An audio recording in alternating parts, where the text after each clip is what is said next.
প্রিয় বন্ধুরা, ইসলামের ইতিহাসে হজরত মুসা আলাইহিসসালাম সকল নবী রাসূলদের মধ্যে একজন বিশিষ্ট নবী এবং আল্লাহর মনোনীত একজন বিশেষ পয়গম্বর ছিলেন। হজরত মুসা আলাইহিসসালামের মহত্বের কথা কুরআন মাজিদে সবচেয়ে বেশিবার উল্লেখ করা হয়েছে। কুরআন মাজিদের 30 পারার মধ্যে 28 পারাতেই মুসা আলাইহিসসালামের কথা বলা হয়েছে। 36টি সূরায় তার নাম 120 বার এসেছে। নবী রাসূলদের মধ্যে হজরত মুসা আলাইহিসসালামকে সবচেয়ে বেশি সংখ্যক মোজেজা আল্লাহ তাআলা দিয়েছিলেন। কুরআনে হজরত মুসা আলাইহিসসালামের ফজিলতপূর্ণ জীবন এবং তার ইসলাম প্রচারে অবদান অনেক শ্রদ্ধার সাথে বর্ণনা করা হয়েছে। কিন্তু খ্রিস্টানদের ধর্মীয় কিতাব বাইবেলে কিছু আয়াতে হজরত মুসা আলাইহিসসালামের ব্যাপারে একেবারে ভিন্ন কথা উল্লেখ করা হয়েছে। বাইবেলে হজরত ঈসা আলাইহিসসালামের উম্মতের সামনে অন্যান্য সব নবীর উম্মতদেরকে কম নিয়ামতপ্রাপ্ত বলে আখ্যায়িত করা হয়েছে। বাইবেলে ভাগ্য নির্ধারণ সম্পর্কিত আয়াতে এই কথা উল্লেখ আছে যে হজরত মুসা আলাইহিসসালাম তার উম্মতদেরকে মিশর থেকে বের করে অনেক বড় ভুল করেছিলেন, যে অপরাধের কারণে আল্লাহ তাআলা তাকে শাস্তি দিয়েছিলেন।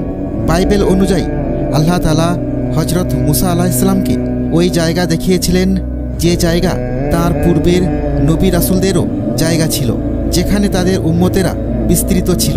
আল্লাহ তাআলা হজরত মুসা আলাইহিসসালামকে ওই স্থান দূর থেকে দেখিয়েছিলেন এবং তাকে কখনো সেই স্থানে যেতে নিষেধ করেছিলেন। ধারণা করা হয় বাইতুল মুকাদ্দাসে মুসা আলাইহিসসালামের মৃত্যু হয়, কিন্তু তার কবর কোথায় তা আজও জানা যায়নি। খ্রিস্টান মাজাবের ইলমে কিতাবে উল্লেখ করা হয়েছে যে শয়তান হজরত মুসা আলাইহিসসালামের কবর এখনও খুঁজছে।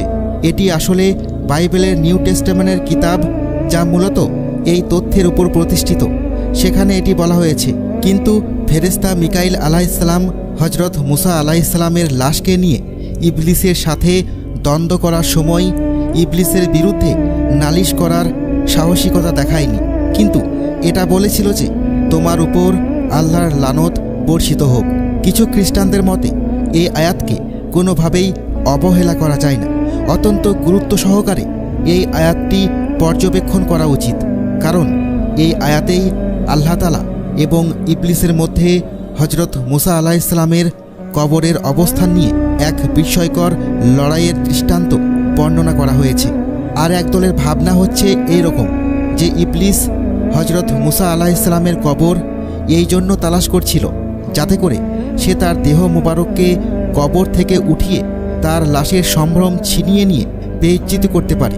খ্রিস্টানরা এটাও মনে করে যে মুসা আলাইহিসসালাম অনেক বড় একটি পাপ করেছিলেন, আর তা হচ্ছে তিনি বনি ইসরায়েলদের উন্নত জীবনযাপন এবং উত্তম প্রতিদানের আশা দেখিয়ে নিজের লাভের জন্য বনি ইসরায়েল কমকে সেখান থেকে বের করে নিয়ে এসেছিলেন।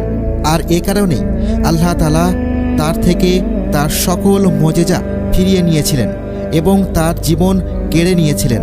আর এটাও বিশ্বাস করে যে আল্লাহ তাআলা হজরত মুসা আলাইহিসসালামের কবরকে গোপন করে রেখেছেন, যাতে শয়তান কখনও তার কবরকে খুঁজে না পায় এবং সেখান থেকে তার লাশ উঠিয়ে বনি ইসরায়েল কমকে মিথ্যা কথা বলে আবার পথভ্রষ্ট না করতে পারে। আর এ কারণেই শয়তান আজও হজরত মুসা আলাইহিসসালামের লাশের সন্ধানে রয়েছে।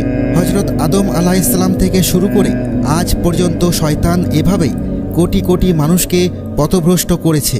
আর শয়তানের দেখানো রাস্তা অনুসরণ করে আজও কিছু মানুষ মৃত লাশের পূজা করে আল্লাহর সাথে শিরিক করে। এ কারণে আল্লাহ তাআলা হজরত মুসা আলাইহিসসালামের কবরের ঠিকানা এখনও পর্যন্ত গোপন রেখেছেন।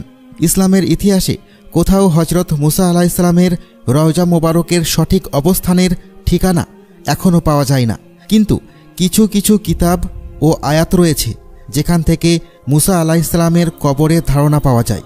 যেমন বুখারী শরীফে বর্ণনা রয়েছে, হজরত আবু হুরায়রা রাদিয়াল্লাহু আনহু থেকে বর্ণিত হয়েছে, রাসূলুল্লাহ সাল্লাল্লাহু আলাইহি ওয়াসাল্লাম বলেছেন, মালাকুল মতকে মুসা আলাইহিসসালামের রূহ কবজ করার জন্য পাঠানো হয়েছিল। ফেরেশতা যখন তার কাছে এলেন, তিনি তার চোখে চড় মারলেন। তখন ফেরেশতা রবের কাছে গিয়ে বললেন, আপনি আমাকে এমন এক বান্দার কাছে পাঠিয়েছেন যিনি মরতে চান না। আল্লাহ বললেন, তুমি তার কাছে ফিরে গিয়ে বলো সে যেন তার একটি হাত গরুর পিঠে রাখে। তার হাত যতগুলো পশম থাকবে তার প্রতিটি পশমের বদলে তাকে 1 বছর করে আয়ু দেয়া হবে।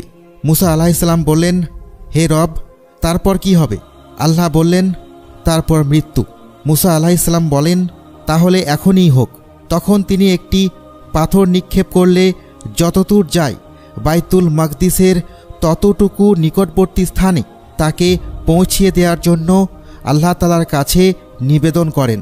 আল্লাহ রাসূল সাল্লাল্লাহু আলাইহি ওয়াসাল্লাম বলেছেন, আমি সেখানে থাকলে অবশ্যই পথের পাশে লাল বালুর ঢিলার কাছে তার কবর তোমাদেরকে দেখিয়ে দিতাম। একটি বর্ণনা থেকে এটাও জানতে পারা যায় যে হযরত মুসা আলাইহিসসালাম তার শেষ সময় টিলা পর্বতের কাছে অবস্থান করেছিলেন এবং তিনি প্রার্থনা করেছিলেন যাতে তার মৃত্যু বাইতুল মুকাদ্দাসে দেওয়া হয়, যেখানে তিনি হিজরত করে ফিরে আসছিলেন।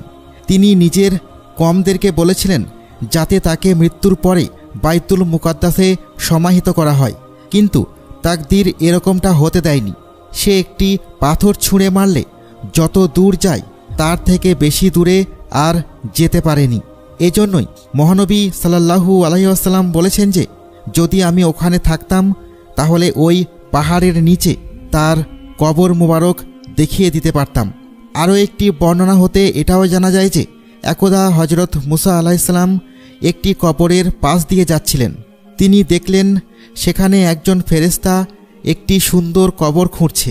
তিনি এত সুন্দর কবর দেখে মুগ্ধ হয়ে গেলেন এবং জিজ্ঞাসা করলেন, হে ফেরেশতাগণ, এটি কার কবর?